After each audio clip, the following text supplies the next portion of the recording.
सयानी सखियां सीता जी को साथ लेकर मनोहर वाणी से गीत गाती हुई चली। सीता जी के नवल शरीर पर सुंदर साड़ी सुशोभित है। जगजननी की महान छवि अतुलनीय है। सब आभूषण अपनी अपनी जगह पर शोभित हैं, जिन्हें सखियों ने अंग अंग में भली भांति सजाकर पहनाया है। जब सीता जी ने रंगभूमि में पैर रखा, तब उनका दिव्य रूप देखकर स्त्री पुरुष सभी मोहित हो गए। देवताओं ने हर्षित होकर नगाड़े बजाए और पुष्प बरसाकर अप्सराएं गाने लगी। सीता जी के कर कमलों में जयमाला सुशोभित है। सब राजा चकित होकर अचानक उनकी ओर देखने लगे। सीता जी चकित चित्त से श्री राम जी को देखने लगी। तब सब राजा लोग मोह के वश हो गए।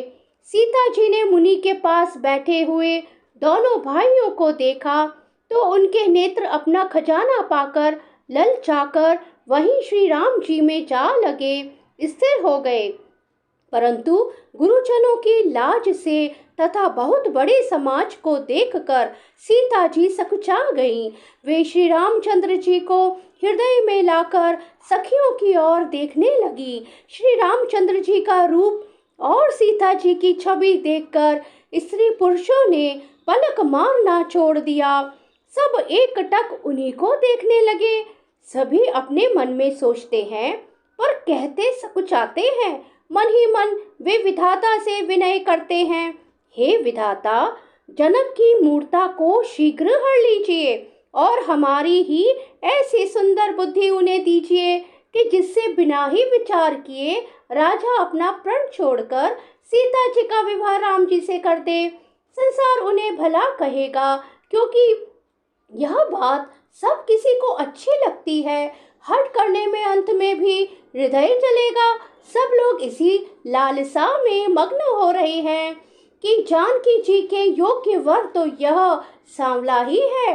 तब राजा जनक ने वंदीजनों भाटों को बुलाया। वे विरुद्धावली वंश की कीर्ति गाते हुए चले आए। राजा ने कहा, जाकर मेरा प्रण सबसे कहो। भाट चले, उनके हृदय में कम आनंद न था। भाटों ने श्रेष्ठ वचन कहा, हे पृथ्वी की पालना करने वाले सब राजागण, सुनिए, हम अपनी भुजा उठाकर जनक जी का विशाल प्रण कहते हैं। राजाओं की भुजाओं का बल चंद्रमा है, शिव जी का धनुष राहु है।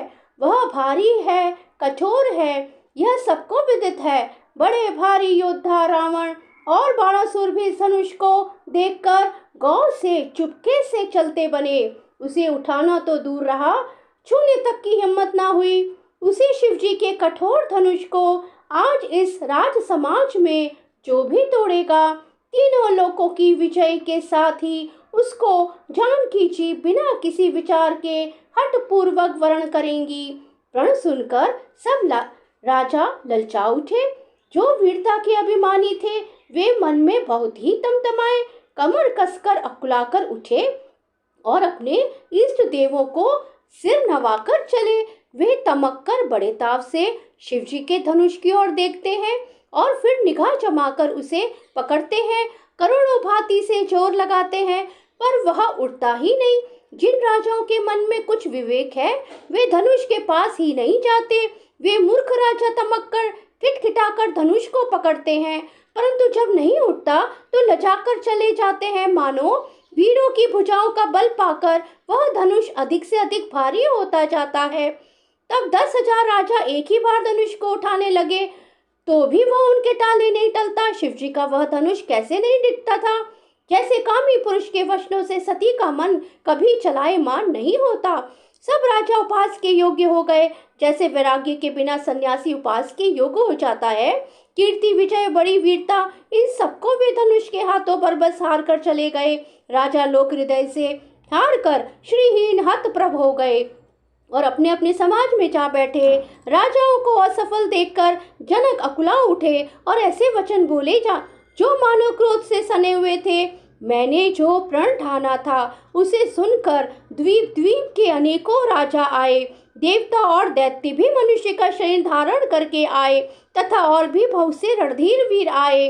परंतु धनुष को तोड़कर मनोहर कन्या, बड़ी विजय और अत्यंत सुंदर कीर्ति को पाने वाला मानो ब्रह्मा ने किसी को रचा ही नहीं। बोले जय सिया राम सिया राम सिया राम।